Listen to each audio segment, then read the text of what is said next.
എല്ലാ കൂട്ടുകാർക്കും നമ്മുടെ കുഞ്ഞു വീട്ടിലേക്ക് വലിയൊരു സ്വാഗതം. ഇന്നത്തെ നമ്മുടെ വീഡിയോ എന്ന് വെച്ച് കഴിഞ്ഞാൽ എല്ലാ കൂട്ടുകാർക്കും ഒരുപാട് ഉപകാരപ്രദമാകുന്ന കൊച്ചൊരു വീഡിയോ ആണ് കേട്ടോ. പ്രത്യേകിച്ച് നരച്ച മുടി കറുപ്പിക്കുക എന്ന് പറയുന്നത് അത് നടക്കാത്ത കാര്യമാണെന്ന് പലരും ചിന്തിക്കും. നാച്ചുറൽ ആയിട്ടുള്ള കാര്യങ്ങളാണ്, അതിൻ്റെ റിസൾട്ട് എന്നും നിലനിൽക്കുകയും ചെയ്യും. കെമിക്കലായിട്ടുള്ളതിൻ്റെ റിസൾട്ട് എന്ന് വെച്ച് കഴിഞ്ഞാൽ അത് തൽക്കാലത്തന്നെ കാണത്തുള്ളൂ. അതുമൂലം ഒരുപാട് സൈഡ് എഫക്റ്റ് മിക്ക ആൾക്കാർക്കും ഉണ്ടാവാറുണ്ട്. അത് ഉപയോഗിക്കുന്ന സമയത്ത് തന്നെ അലർജിക്ക് പ്രശ്നങ്ങളൊക്കെ ഉണ്ടാകാറുണ്ട്. പക്ഷേ നമ്മളിന്ന് നല്ലൊരു ഹെയർ ഡേയും നാച്ചുറൽ ആയിട്ടുള്ളത്, അതുപോലെ തന്നെ നല്ലൊരു ഹെയർ ജെല്ലും കൂടാണ് നിങ്ങളെ പരിചയപ്പെടുത്തുന്നത്. അതിന് നമുക്ക് നേരെ വീഡിയോയിലേക്ക് പോകാം. ഞാനൊരു പാത്രത്തിലേക്ക് ഒരു 2-3 സ്പൂൺ അളവിൽ ഫ്ലാക്സ് സീഡാണ് എടുത്തിരിക്കുന്നത്. അതെല്ലാ സൂപ്പർ മാർക്കറ്റിലും കിട്ടുന്നൊരു കാര്യമാണ്. ഒരുപാട് പൈസ ചിലവൊന്നുമില്ല. മുടി സംരക്ഷണത്തിൻ്റെ കാര്യത്തിൽ ഒട്ടും നമുക്ക് മാറ്റി നിർത്താൻ പറ്റാത്ത കാര്യങ്ങളാണ് കേട്ടോ. നമ്മൾ ആഹാരം ഉള്ളിലോട്ട് എടുക്കുന്ന പോലെ തന്നെ പ്രാധാന്യമാണ് നമ്മൾ പുറമെ തേക്കുന്ന കാര്യങ്ങളും.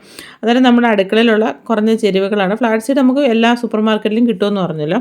ബീട്രൂട്ടിൻ്റെ ചെറിയൊരു പീസ്, ഏകദേശം ഒരു ചെറിയൊരു കഷ്ണം എടുത്തിട്ട് അതിനെ ഒരു ചെറുതായിട്ട് ഇങ്ങനെ കട്ട് ചെയ്ത് നമ്മൾ ഇട്ട് കൊടുക്കുന്നുണ്ട്. ഉണക്ക നെല്ലിക്ക, പച്ച നെല്ലിക്ക ആയാലും കുഴപ്പമില്ല. ദിവസം ഓരോ നെല്ലിക്ക കഴിക്കുകയാണെങ്കിൽ ഒത്തിരിയേറെ മാറ്റങ്ങൾ നമ്മുടെ മുടിയിലും ആരോഗ്യപരമായിട്ട് എല്ലാത്തിനും മാറ്റങ്ങളുണ്ടാകും. അതുപോലെ തന്നെ നമ്മൾ ഒരു സ്പൂൺ അരി, അത് ഏത് അരി വേണമെങ്കിലും നമുക്ക് ഇതിലേക്ക് ചേർത്ത് കൊടുക്കാം. പിന്നെ നമ്മൾ കുരുമുളക് അല്ലെങ്കിൽ നല്ല മുളകിൻ്റെ ഇലയാണ് എടുത്തിരിക്കുന്നത്. ഒരു 3-4 ഇല എടുത്തിട്ടുണ്ട്. ഇത് പണ്ട് കാലം മുതലേ അതിൻ്റെ തണ്ടൊക്കെ നമ്മൾ ഇടിച്ച് പിഴിഞ്ഞ് അതിൻ്റെ ചാറ് ഒരു ജെല്ലി രീതിയിലായിട്ട് നമ്മൾ എടുത്തിട്ട് നമ്മളെ തലയോട്ടിലും തലമുടിയിലൊക്കെ തേക്കും. വേവ് വെള്ളത്തിനായിട്ടൊക്കെ ഉപയോഗിക്കും. ദേഹവേദനയ്ക്കൊക്കെ ആയിട്ട് ഉപയോഗിക്കും. ഇത് നമ്മൾ ഉപയോഗിക്കുന്നത് വെച്ച് കഴിഞ്ഞാൽ താരം മാറാനായിട്ടോ. ഈ ഒരു ഇതിനകത്ത് 1 കപ്പ് വെള്ളം ഒഴിച്ച് കൊടുക്കുന്നുണ്ട്. നല്ലപോലെ ഒന്ന് തിളച്ചതിന് ശേഷം തീ കുറച്ചിട്ട് ഒരു ജെല്ലി രീതിയിലാകുമ്പോൾ നമുക്ക് ഗ്യാസ് ഓഫ് ചെയ്യാം. തലമുടി വളരാൻ ഏറ്റവും നല്ലതാണ്. താരൻ, ചൊറിച്ചിൽ, നരമാറി മുടിയൊക്കെ നല്ലപോലെ സമൃദ്ധമായിട്ട് വളരാൻ ഈ ജെല്ല് നമ്മളെ ഒരുപാട് സഹായിക്കും കേട്ടോ. നമ്മൾ പുറത്തുനിന്ന് നമ്മൾ ഒരുപാട് രൂപ മുടക്കി ഇപ്പം ഷാമ്പു ആണെങ്കിലും ഇൻസ്റ്റൻ്റ് ആയിട്ടുള്ള ഡൈകൾ, അല്ലാത്ത കെമിക്കൽ അടങ്ങിയിട്ടുള്ള ഡൈകളൊക്കെ വാങ്ങിച്ച് അല്ലെങ്കിൽ താരം മാറാനൊക്കെ പലതരത്തിലുള്ള ഷാമ്പൂസ് നമ്മൾ ഉപയോഗിക്കാറുണ്ട്.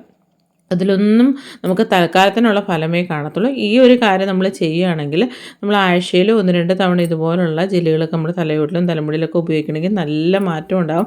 താരം മാറിയാൽ തന്നെ നല്ല സമൃദ്ധമായിട്ട് മുടി വളരും. മുടി ഏത് പ്രായക്കാർക്കും വളരും കേട്ടോ. നമ്മുടെ ആ ഒരു മനസ്സിൻ്റെ ഇതുപോലെ ഇരിക്കും. മനസ്സാണ് പ്രായം ഒരു നമ്പർ മാത്രമാണെന്ന് എനിക്ക് പലപ്പോഴും തോന്നിയിട്ടുണ്ട്. നമ്മൾ മനസ്സ് നല്ല ഹാപ്പി ആയിട്ട് വെക്കുകയാണ്, ഇതുപോലുള്ള കാര്യങ്ങളൊക്കെ ചെയ്യുകയാണെങ്കിൽ ഒരിക്കലും പ്രായം നമ്മുടെ മുടിയെയോ അല്ലെങ്കിൽ നമ്മുടെ ശരീരത്തെയോ ബാധിക്കത്തില്ല എന്നുള്ള കാര്യം സത്യം തന്നെയാണ് കേട്ടോ. അത് നല്ല പോലെ വറ്റി വന്നിട്ടുണ്ട്. അതിന് നമ്മൾ ഒന്ന് അരിച്ച് മാറ്റുകയാണ്. നല്ലപോലെ തണുത്തതിന് ശേഷം മാത്രം നമുക്ക് തലയോട്ടിലും തലമുടിയിലും തേച്ച് കൊടുക്കാം. നല്ല ജെല്ലി രീതിയിലോട്ട് കിട്ടും കേട്ടോ. ഇനി ഇതിനകത്ത് നമുക്ക് ചേരുവകളെ ചേർക്കുകയോ അല്ലെങ്കിൽ കൂട്ടുകയോ കുറയ്ക്കുകയൊക്കെ ചെയ്യാവുന്നതാണ്. ഇത് നമുക്ക് വീട്ടിൽ ഇല്ലാത്തതെന്ന് വെച്ച് കഴിഞ്ഞാൽ ഫ്ലാക്സ് സീഡ് മാത്രമേ ഉള്ളൂ. ബാക്കിയെല്ലാം നമ്മുടെ വീടുകളിലുള്ള കാര്യങ്ങളാണ് കേട്ടോ. അന്നേരം തീർച്ചയായിട്ടും ട്രൈ ചെയ്ത് നോക്കാം, മറക്കരുത്. അന്നേരം നല്ലപോലെ നമ്മൾ അരിച്ചെടുത്തിട്ടുണ്ട്. അരിച്ചെടുത്ത് ചൂടൊന്ന് മാറിയതിന് ശേഷം നിങ്ങളെ കാണിക്കാം. അന്നേരം അത് കുറച്ച് സമയം എടുക്കുന്നൊരു കാര്യമാണ് കേട്ടോ. ആ ഒരു സമയം കൊണ്ട് നമുക്ക് നല്ലൊരു ഡൈ നിങ്ങളെ പരിചയപ്പെടുത്താം. നമ്മൾ ഡൈ എന്ന് പറയുമ്പം മിക്ക ആൾക്കാർക്കും മടിയാണ് ഡൈ ചെയ്യാനും വേണ്ടി. അത് പടരുമോ അല്ലെങ്കിൽ അത് പെട്ടെന്ന് അലർജിക്ക് പ്രശ്നങ്ങളുണ്ടാകുമോ എന്നൊക്കെ ഓർത്തിട്ട് അതൊന്നുമില്ലാണ്ട് നാച്ചുറലായിട്ട് വീട്ടിലുള്ള ചേരുവകൾ മാത്രം വെച്ച് ചെയ്യാൻ പറ്റുന്ന നല്ലൊരു ഡൈ പരിചയപ്പെടുത്താമേ. നമ്മൾ ഇരുമ്പിൻ്റെ ചീനിച്ചട്ടി കഴുകി വൃത്തിയാക്കി നമ്മൾ പിന്നീട് ഉപയോഗിക്കുന്ന സമയത്ത് മിക്കപ്പോഴും ഇതുപോലെ തുരുമ്പെടുത്ത് ഇരിക്കാറാണ് പതിവ്. തുരുമ്പെടുത്തിട്ടുള്ള പാത്രത്തിലാണ് നമ്മൾ ഡൈ തയ്യാറാക്കുന്നത്. പക്ഷേ ഞാൻ വിചാരിച്ചതൊന്ന് കഴുകാന്ന് കേട്ടോ. അതൊരു അറിയാത്തവർക്ക് അതൊരു അറിവായിക്കൊള്ളട്ടെ. അത് മിക്ക ആൾക്കാർക്കും ഇതിങ്ങനെ വരുമ്പോഴത്തേനും മിക്കവരും ആ ഒരു പാത്രം ഉപയോഗിക്കാതെ മാറ്റി വെക്കും. പ്രത്യേകിച്ച് ഇരുമ്പിൻ്റെ പാത്രത്തിൻ്റെ രീതി ഇങ്ങനെയാണ്. നമ്മൾ നനവോട് കൂടി അത് വെക്കുകയാണെങ്കിൽ പെട്ടെന്ന് അത് തുരുമ്പാവും കേട്ടോ. പിഴിപുളി, അതിന് വരെ നല്ല പുളിയുള്ള തൈര് ചേർത്താലും മതിയേ. എന്നിട്ട് കല്ലുപ്പാണ് ചേർത്ത് കൊടുക്കുന്നത്. എന്നിട്ട് നമ്മൾ കൈ കൊണ്ട് ഇങ്ങനെ ഒന്ന് ജസ്റ്റ് ഒന്ന് ഉരച്ചെടുക്കുകയാണ് ചെയ്യുന്നത്. എന്നിട്ട് ലേശം വെള്ളം ഒഴിച്ചു കൊടുത്തിട്ട് നല്ലപോലെ നമുക്കൊന്ന് ഉരച്ചെടുക്കുക. ആ കല്ലുപ്പ് കൊണ്ട് തന്നെ കേട്ടോ. കൈയൊന്നും വേനയൊന്നും എടുക്കത്തില്ല. ആ ഒരു പുളിയും ഇതിനകത്ത് മിക്സ് ആവണം, ഉപ്പും അലിഞ്ഞ് വരണം. വേണമെങ്കിൽ നല്ലതായിട്ട് ഇരുമ്പായിട്ട് തുരുമ്പ് പിടിച്ചിട്ടിരിക്കുകയാണെങ്കിൽ നമുക്കൊരു 10 മിനിറ്റ് വെച്ചേക്കാം. ഇതിപ്പോൾ അത്ര വലുതായിട്ടൊന്നുമില്ല. ഞാനിങ്ങനെ കൈ കൊണ്ട് ആക്കിയപ്പം തന്നെ ആ ഒരു തുരുമ്പൊക്കെ മാറി അതൊരു പഴയ രീതിയിലോട്ട് പോയിട്ടുണ്ട്. അത് ഒത്തിരി പഴക്കമുള്ള ചീനിച്ചട്ടിയല്ല കേട്ടോ. അതുകൊണ്ട് തന്നെ നമ്മൾ ഒരുപാടിട്ടങ്ങ് ഉരച്ച് വൃത്തിയാക്കേണ്ട ആവശ്യമില്ല. അത് ആ ഉപ്പും വെള്ളവും പുളിയും കൂടെ ചേർന്ന ആ ഒരു മിക്സിങ്ങിൽ തന്നെ അത് നല്ല പെട്ടെന്ന് തന്നെ ഒരുപാട് കൈ കൊണ്ട് ആയാസമൊന്നും പെടുത്താതെ തന്നെ നമുക്ക് വൃത്തിയാക്കാൻ പറ്റും കേട്ടോ. അന്നേരം ഇത് നമ്മൾ സാധാരണ നമ്മളൊന്ന് കഴുകി എടുക്കുന്നതേ ഉള്ളൂ. അന്നേരം വളരെ എളുപ്പത്തിൽ ചെയ്യാവുന്ന കാര്യമാണ്. നമുക്ക് ഇതുപോലുള്ള ഇരുമ്പിൻ്റെ പാത്രങ്ങളൊക്കെ നമുക്ക് നിമിഷ നേരം കൊണ്ട് വൃത്തിയാക്കാം. നമ്മൾ വൃത്തിയാക്കിയതിന് ശേഷം വെള്ളം നനവ് നല്ല പോലെ തുടച്ച് മാറ്റിയിട്ട് ലേശം എണ്ണ തേച്ച് കുറച്ച് നേരം ഒന്ന് വെച്ചിരുന്നാൽ മതി. എന്നിട്ട് പിന്നെ നമ്മൾ ഉപയോഗിക്കുക, അല്ലെങ്കിൽ ഉപയോഗിച്ചതിന് ശേഷം ഇതുപോലെ തുടച്ച് എണ്ണ തേച്ച് വെക്കുകയാണെങ്കിൽ പിന്നീട് ഉപയോഗിക്കുമ്പോൾ നല്ല പുതിയതുപോലെ ഇരിക്കും കേട്ടോ. അന്നേരം ട്രൈ ചെയ്ത് നോക്കാൻ മറക്കരുത്. ഇനി നമ്മൾ ഇതിലേക്ക് ചെയ്ത് കൊടുക്കുന്നതെന്ന് വെച്ച് കഴിഞ്ഞാൽ, ഞാൻ പറഞ്ഞല്ലോ ഡൈ ആണ് പരിചയപ്പെടുത്തുന്നതെന്നുള്ളത്. നമ്മുടെ അടുക്കളയിലുള്ള ചേരുവകൾ മാത്രമാണ് ഇതിൽ നമ്മൾ ഉപയോഗിക്കുന്നത്. മഞ്ഞൾപ്പൊടി എടുക്കുമ്പോൾ ശുദ്ധമായിട്ടുള്ള മഞ്ഞൾപ്പൊടി എടുക്കുക. മഞ്ഞൾപ്പൊടിക്ക് ഒരുപാട് ആരോഗ്യ ഗുണങ്ങളുടെ കലവറയാണ്. പിന്നെ മഞ്ഞൾപ്പൊടി ആരെങ്കിലും തലമുടി ഡൈ ആയിട്ട് ചെയ്യും, അതൊന്നല്ല, മഞ്ഞൾപ്പൊടി ചെയ്യും കേട്ടോ. അന്നേരം അതിൻ്റെ ഗുണങ്ങളിലോട്ടൊന്നും പോകുന്നില്ല, മിക്ക ആൾക്കാർക്കും അറിയാം. പിന്നെ അതിലേക്ക് കാപ്പിപ്പൊടി വേണമെങ്കിൽ, തേയിലപ്പൊടി വേണമെങ്കിലും ചേർത്ത് കൊടുക്കുക. ഇപ്പോൾ കാപ്പിപ്പൊടിയും അതിൻ്റെ കൂട്ടത്തിൽ നമ്മൾ മഞ്ഞൾപ്പൊടിയാണ് ചേർത്ത് കൊടുക്കുന്നത്. ചെറിയ തീയിലിട്ടൊന്ന് ചൂടാക്കുക. ഇതിന് കളറങ്ങ് മാറുവേ. അന്നേരം ആ ഒരു ഡാർക്ക് കളറിലോട്ട് വരണം. പെട്ടെന്ന് തീ കൂട്ടിയിടാൻ പാടില്ല. അന്നേരം മഞ്ഞൾപ്പൊടി മാത്രമായിട്ട് ചിലർ ഡൈ ചെയ്യുന്നവരുണ്ടായിരിക്കും. കാപ്പിപ്പൊടിയും തൈരും ചേർത്തിട്ട് നല്ലൊരു റിസൾട്ട് കിട്ടുന്നതാണ്. കാപ്പിപ്പൊടിയും മഞ്ഞൾപ്പൊടിയും നമ്മൾ ചെറിയ തീയിലിട്ട് വേണം വറക്കാനും വേണ്ടി. നല്ല ഡാർക്ക് കറുപ്പിലോട്ട് പോകണം കേട്ടോ. തീ നമ്മൾ കൂട്ടിയിട്ട് കഴിഞ്ഞ് പെട്ടെന്ന് അത് കരിഞ്ഞു പോകും, അതിന് ഒരു കറക്റ്റ് റിസൾട്ട് കിട്ടത്തില്ല. ഇതിലേക്ക് നമുക്ക് ഇഷ്ടമുള്ള ചേരുവകൾ ചേർക്കാം കേട്ടോ. ഇപ്പം നമ്മൾ വളരെ സിമ്പിളായിട്ട് നമ്മുടെ അടുക്കളയിലുള്ള ചേരുവകൾ മാത്രം വെച്ചിട്ടാണ് നമ്മൾ ഈ ഒരു ഡൈ ആണെങ്കിലും ജെല്ലാണെങ്കിലും ചെയ്യുന്നത്. ഇതിനകത്ത് ഫ്ലാറ്റ് സീഡ് മാത്രമേ ഉള്ളൂ നമ്മൾ പുറത്തുനിന്ന് വാങ്ങിക്കേണ്ടതായിട്ടുള്ളത്. അതിൻ്റെ കളറൊക്കെ മാറി വന്നിട്ടുണ്ട്. തണ്ട് ഈ ഒരു പരുവത്തി വരും കേട്ടോ. പിന്നെ ഇതിലോട്ടൊരു കനൽ വരുന്ന രീതിയിലോട്ട് വരും. ആ ഒരു സമയത്തേക്ക് നമുക്ക് ഇനി അടുത്ത മൂന്നാമത്തെ ചേരുവ നമ്മൾ ചേർത്ത് കൊടുക്കുന്നുണ്ട്, മൈലാഞ്ചി. അന്നേരം മൈലാഞ്ചി പൊടി ചേർത്ത് കൊടുക്കാം.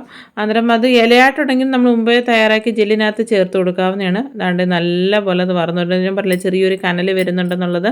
അന്നേരം അതും കൂടെ ഒന്ന് ചൂടായതിന് ശേഷം ഇതിലേക്ക് നമ്മൾ മുമ്പേ തയ്യാറാക്കി വെച്ചിരിക്കുന്ന ജെല്ല് ഒരുപാട് തിക്കായി വരുന്നതിന് മുമ്പ് ഞാനത് എടുത്തിട്ടുണ്ടായിരുന്നു കേട്ടോ.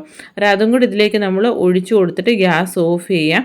എന്നിട്ട് ഒരു 7-8 മണിക്കൂർ, കുറഞ്ഞതൊരു 4 മണിക്കൂർ ഇങ്ങനെ വെച്ചിട്ട് നമുക്ക് തലയോട്ടിലും തലമുടിയിലും നല്ലൊരു ഡൈ ആയിട്ട് ഉപയോഗിക്കാം. ഈ ഒരു പൗഡറിനകത്ത് നമ്മൾ ഓയിൽ ചേർത്തിട്ട് നമ്മുടെ തലയോട്ടിലും തലമുടിയിലൊക്കെ നമുക്ക് ചേർത്ത് കൊടുക്കാവുന്നേ ഉള്ളൂ കേട്ടോ. അന്നേരം നല്ല റിസൾട്ട് കിട്ടുന്നതാണ്. ഡൈ ആയിട്ടാണെങ്കിൽ ഈ രീതിയിൽ ഉപയോഗിക്കാം. അതല്ലാണ്ട് നമുക്കൊരു ഓയിൽ രീതിയിലോട്ടാണെങ്കിൽ നമുക്ക് ഇതിലേക്ക് ഇഷ്ടമുള്ള, ഇപ്പം വെളിച്ചെണ്ണ ആണെങ്കിൽ വെളിച്ചെണ്ണ നമ്മുടെ തലയിൽ തേക്കുന്ന ഏതെണ്ണയും തേച്ചിട്ട് അങ്ങനെ നമുക്ക് ഉപയോഗിക്കാം. നല്ല റിസൾട്ട് കിട്ടും. കുറഞ്ഞത് ഒരു 4 മണിക്കൂറെങ്കിലും വെക്കുക. ഞാനിപ്പോൾ ഗ്യാസ് ഓഫ് ചെയ്തിട്ടുണ്ട്. ചൂടായതുകൊണ്ട് തന്നെ ഒന്നൊന്ന് ഇളക്കി കൊടുക്കുന്നേ ഉള്ളൂ. നല്ല റിസൾട്ട് കിട്ടുന്ന ഒരു ഡൈ ആണ് കേട്ടോ. ഇതിലേക്ക് നമുക്ക് ചേരുവകൾ കൂട്ടോ കുറയ്ക്കുകയൊക്കെ ചെയ്യാം. വളരെ സിമ്പിളായിട്ടുള്ള ചേരുവകൾ ചേർത്തിട്ടാണ് നമ്മൾ തയ്യാറാക്കിയിരിക്കുന്നത്. നമ്മുടെ ജെല്ല് ഇവിടെ തയ്യാറായിട്ടുണ്ട്. നല്ല രീതിയിൽ ചൂടാറി കഴിഞ്ഞപ്പോഴത്തേന് തിക്കായിട്ട് വന്നിട്ടുണ്ട്. വേറെ കളറുകളൊന്നും തന്നെ നമ്മൾ ഈ ഒരു ജെല്ലിൽ ചേർത്തിട്ടില്ല കേട്ടോ. നമ്മുടെ ബീട്രൂട്ടിൻ്റെ ഒരു ചെറിയ പീസ്, ബീട്രൂട്ട് നമ്മൾ എന്തോരം ഗുണങ്ങളുണ്ടെന്നുള്ള കാര്യം അറിയാമല്ലോ. അത് തലമുടിയിൽ അത്രയേറെ പ്രാധാന്യം കിട്ടും. നമ്മൾ ഡൈ ആയിട്ടാണെങ്കിലും നമ്മൾ പാക്കിലാണെങ്കിലും ചെയ്യുമ്പോൾ, നമ്മളിപ്പോൾ ഒരു 30 വയസ്സിന് ശേഷം എല്ലാവരും തന്നെ, ഇപ്പോൾ സ്ത്രീ ആണെങ്കിലും പുരുഷനാണെങ്കിലും, നമ്മൾ മുടിയെ ഒന്ന് ശ്രദ്ധിച്ചില്ല എങ്കിൽ തീർത്തും മുടി നല്ലപോലെ പൊഴിഞ്ഞ്, എൻ്റെ തന്നെ മുടി നല്ലപോലെ പൊഴിയുന്നുണ്ട്. ഞാനത് ഒരുപാട് വീഡിയോയിൽ പറഞ്ഞിട്ടുള്ളതാണ്. PCOD ഉണ്ട്, ഹോർമോൺ ചേഞ്ചസ് കാരണമാണ് നല്ലപോലെ മുടി പൊഴിയുന്നത്, അങ്ങിങ്ങായിട്ട് നരയ്ക്കുന്നത്. പക്ഷേ നമുക്ക് ആ ഒരു നിലവിലുള്ള മുടിയെ അത്ര കണ്ട രീതി നമുക്ക് കാത്തു സൂക്ഷിക്കാൻ പറ്റില്ലെങ്കിലും ഒരു 99% നമുക്ക് കാത്തു സൂക്ഷിക്കാൻ സഹായിക്കുന്ന ഒരു കാര്യം എന്ന് വെച്ചാൽ ഇങ്ങനത്തുള്ള കാര്യങ്ങൾ ചെയ്യുന്നതുകൊണ്ടാണ് കേട്ടോ. അന്നേരം സമയമില്ലാത്തതുകൊണ്ട് തന്നെ 4 മണിക്കൂറിന് ശേഷം നമ്മളൊരു ഡൈ നോക്കിയപ്പോഴത്തേന് തന്നെ കുറച്ചങ്ങ് തിക്കായിപ്പോയി കേട്ടോ. ഇതിലേക്ക് നമുക്കൊരു മുട്ട ചേർത്ത് കൊടുക്കാം, തൈര്, അധികം പുളിയില്ലാത്ത തൈര് ചേർത്ത് കൊടുക്കാം, കഞ്ഞിവെള്ളം ചേർത്ത് കൊടുക്കാം, തേയില വെള്ളം ചേർത്ത് കൊടുക്കാം, അല്ലെങ്കിൽ വെറും വെള്ളം വേണമെങ്കിലും ഒഴിച്ചു കൊടുക്കാം. ഇപ്പോൾ കഞ്ഞിവെള്ളമാണ് കേട്ടോ ചേർത്ത് കൊടുക്കുന്നത്. അന്നേരം അത് ചേർത്ത് കൊടുത്തതിന് ശേഷം നല്ലപോലെ ഒന്നും കൂടെ ഇളക്കിയപ്പോൾ കുറച്ച് ലൂസായി, നമ്മൾ തലമുടിയിലേക്ക് തേച്ച് അത് ആ രീതിയിൽ ഇരിക്കുന്ന രീതിയിലായിട്ടുണ്ട്. അന്നേരം അത്യാവശ്യം നല്ല കറുപ്പും കാര്യങ്ങളും വന്നിട്ടുണ്ട്. പിറ്റേ ദിവസം രാവിലെ എടുക്കുന്നെങ്കിൽ കുറച്ചും കൂടെ നല്ല ഡാർക്ക് കറുപ്പ് വരും. ഇത് നമ്മൾ കുളിക്കുന്നതിൻ്റെ കുറഞ്ഞതൊരു 1 മണിക്കൂറെങ്കിലും മുന്നേ നമ്മുടെ നരച്ച മുടിയുള്ള ഭാഗത്തും തലയൊട്ടിയിലും തലമുടിയിലൊക്കെ തേച്ച് കൊടുക്കാം. ഇതിൽ ചേർത്തിരിക്കുന്ന വെറും 3 ചേരുവകളായിട്ടുള്ള പൊടികളാണ്. പിന്നെ ആ ജെല്ലിനകത്ത് നമ്മൾ കുറച്ച് കാര്യങ്ങൾ ചേർത്തിട്ടുണ്ട്. നമ്മളിപ്പം ഇതുപോലെ തേച്ച് കൊടുത്തിട്ട് നമുക്ക് കഴുകി കളയാവുന്നതാണ്. നല്ല റിസൾട്ട് കിട്ടുന്നതാണ് കേട്ടോ.